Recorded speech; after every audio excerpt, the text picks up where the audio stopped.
This video is the video that tells you how to do a timeout that really works. There are many, many ways you can do timeout, but I've only found one that is simple, effective, and can be used anywhere. You can use it in public, you can use it in the car, you can use it at home, you can use it at friends' houses. It's a very, very good version of timeout. And I'm going to take you through the steps, but first of all I'd like to tell you which behaviors it's most effective for. It's very effective for behaviors that are dangerous or aggressive, and someone's going to get hurt.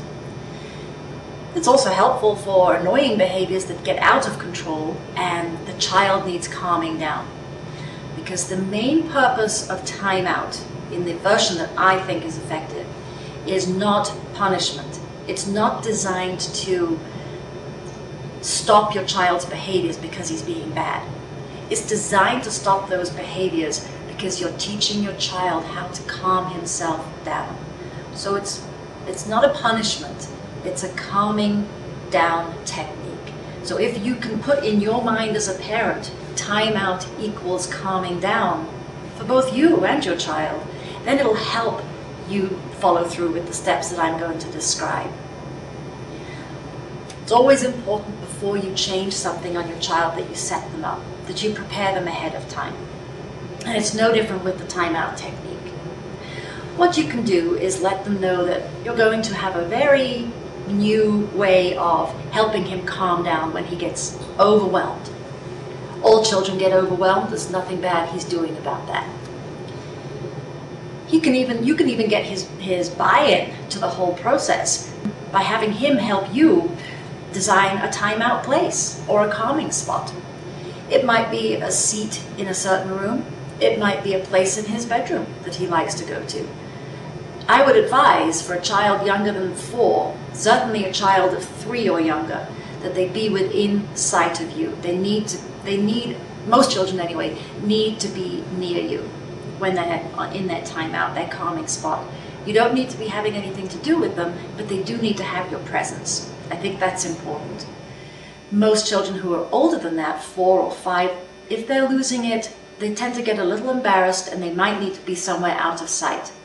That just depends on you and your child. You decide with them whether they want to be private when they're calming down or whether they want to be public when they're calming down. Of course, if they're having a timeout in public, you need to take them away from the public view, just so that doesn't embarrass them. At any age, they need that. But let's say this is at home and your child has decided he has a certain spot he wants to calm down when he needs it. He can give it a name if he wants to. His quiet place or his calming place. Let him name it. Let him choose where it is. And then when that's established, he's owned something about that. That's become a little bit of his space now. So when he has the next time he needs a timeout, say he has been fighting with his brother, or both of the children have been fighting, and you're going to separate them. It's got physical. It's gone beyond that point that you can tolerate them just fighting and bickering. It's got painful and aggressive. Now you're going to separate them, and they go to their own place, their own calming place, to calm down. They're not in punishment, they're just calming down. So whatever it is that has earned your child the timeout, you'll have to define that beforehand so that he knows when he's going to get the calming place or the timeout. When he gets there, just have nothing to do with him. No eye contact, no talking, no arguing, no negotiating about how long he's going to be there. He's there to calm down. He might take half an hour to calm down. He might take 5 minutes or 30 seconds. He doesn't need to be timed in timeout. Timeout isn't about 3 minutes because he's 3 years old or 4 minutes because he's 4 years old. He stays in there until he's worked himself up, calmed himself down, and maybe taken 3 or 4 regular or almost regular breaths before he's able to come out. You can tell him, "You're ready to come out now. You're calm, come on out." And praise him for doing that. Now, for the child who keeps coming out of timeout before they're ready, just calmly put them back in timeout and remind them, calm down, and when you're ready, you can come out. Just keep doing that. That is absolutely all they need. They're not going to listen to anything else you're saying. If they're upset and worked up, the tone of your voice is the only thing that's going to help them. Not so much even what you say, but for your sake, just the mantra is, when you're calm, you can come out. Keep your voice just like that.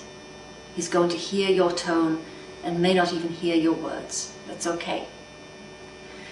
Step 3 is when he comes out and he is calmed down, he has accomplished what you asked of him. You asked him to calm down, and he did.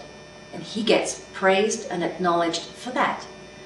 Thank him for calming himself down. Praise him for being able to calm himself down. And go about your day as needed. If he needs a little extra TLC, fine, let him have it. If he doesn't, don't force it on him. Don't go back to what got him into timeout in the first place. That's irrelevant. He probably has forgotten by now. Either way, don't forget, the main purpose of it is to get him to calm down. Now, if you're in public and you want to get him out of the public eye, which what I mentioned just before is embarrassing to a child of any age, take him somewhere where he can be somewhat private. A restroom where you're with him, you stay with him the whole time, or to the car where you stay with him the whole time. And there you just let him know that you're going to be with him. You're not going to talk, you're just going to be with him while he calms down. And when he's calm, he's ready to go back into the restaurant or the store or wherever it was he first fell apart and needed time out. Just reinforce that, and when he's done, praise him, take him back in, and carry on as normal. I'm Fiona Cattermole, behaviorist, parent coach, and author of Kids in Chaos, Restoring Calm Through Behavioral Change.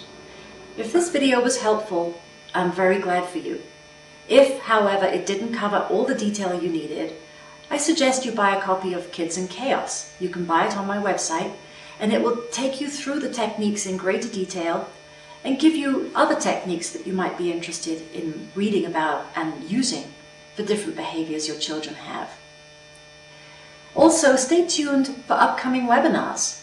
Don't worry if you miss one. They'll be posted on the site, and you can download them at your convenience. Congratulations for wanting to learn another technique that will help improve your parenting skills, and good luck.